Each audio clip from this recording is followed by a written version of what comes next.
Pemirsa,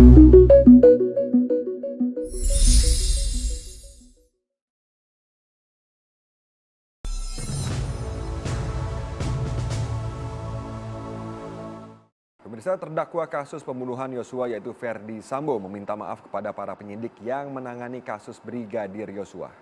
Sambil menahan tangis, permintaan maaf Sambo ini sekaligus menjawab pertanyaan salah satu saksi di persidangan. Sidang lanjutan kasus pembunuhan Brigadir Yosua dengan terdakwa Ferdy Sambo dan Putri Chandrawati menghadirkan 9 orang saksi. Ferdy Sambo terlihat masuk terlebih dahulu ke dalam ruang sidang, kemudian tak berapa lama disusul oleh Putri Chandrawati. Saat Putri tiba, Sambo kemudian memeluk dan memberikan ciuman di kening sang istri. Seperti diketahui sudah 2 pekan keduanya tidak bertemu, pasca Putri Chandrawati dinyatakan positif COVID-19. Dalam sidang kali ini, salah satu saksi yang dihadirkan adalah mantan Kasat Reskrim Polres Metro Jakarta Selatan, AKBP Ridwan Soplanit. Majelis Hakim mencecar Ridwan dengan sejumlah pertanyaan, salah satunya soal hukuman demosi yang didapat usai keterlibatannya dalam kasus ini. Ridwan pun menjawab ia mendapat hukuman patsus hingga demosi 8 tahun yang berakibat menghambat karirnya di kepolisian. Pada kesempatan itu Ridwan meminta kepada hakim untuk bisa bertanya kepada Ferdy Sambo perihal mengapa dirinya dan sejumlah anggota kepolisian dikorbankan. Pertanyaan saya ke Pak Sambo, kenapa kami harus dikorbankan dengan masalah ini? Menanggapi pertanyaan Ridwan dengan mata berkaca-kaca, Sambo meminta maaf karena kasus ini para penyidik yang menangani kasus ini terkena sanksi. Jadi sekali lagi saya atas nama pribadi dan keluarga menyampaikan permohonan maaf kepada adik-adik saya sehingga harus terhambat.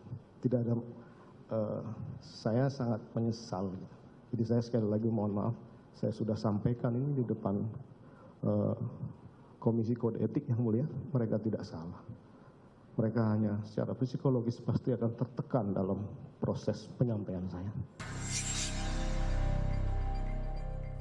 Di tengah persidangan, pengunjung dikejutkan dengan kemunculan tiba-tiba seorang wanita yang menghampiri Ferdy Sambo. Peristiwa itu terjadi ketika Ketua Majelis Hakim baru saja menunda sidang untuk istirahat. Wanita yang diketahui bernama Syarifah Ima Syahab itu nekat menerobos karena ingin memberikan kenang-kenangan kepada Sambo. Seketika aksi nekat perempuan yang mengenakan kaos bergambar Ferdy Sambo itu langsung dihentikan oleh petugas. Sementara saat jeda persidangan, mantan Kadif Propam Polri Ferdy Sambo akhirnya angkat bicara soal keterlibatan petinggi Polri dalam kasus tambang ilegal di Kalimantan Timur.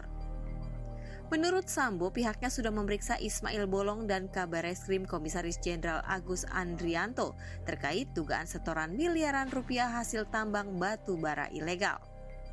Ia pun sudah menyampaikan laporan hasil penyelidikan itu secara resmi ke pimpinan Polri. Demikian Restu Wulandari dan Putra Dwi Laksana melaporkan dari Jakarta.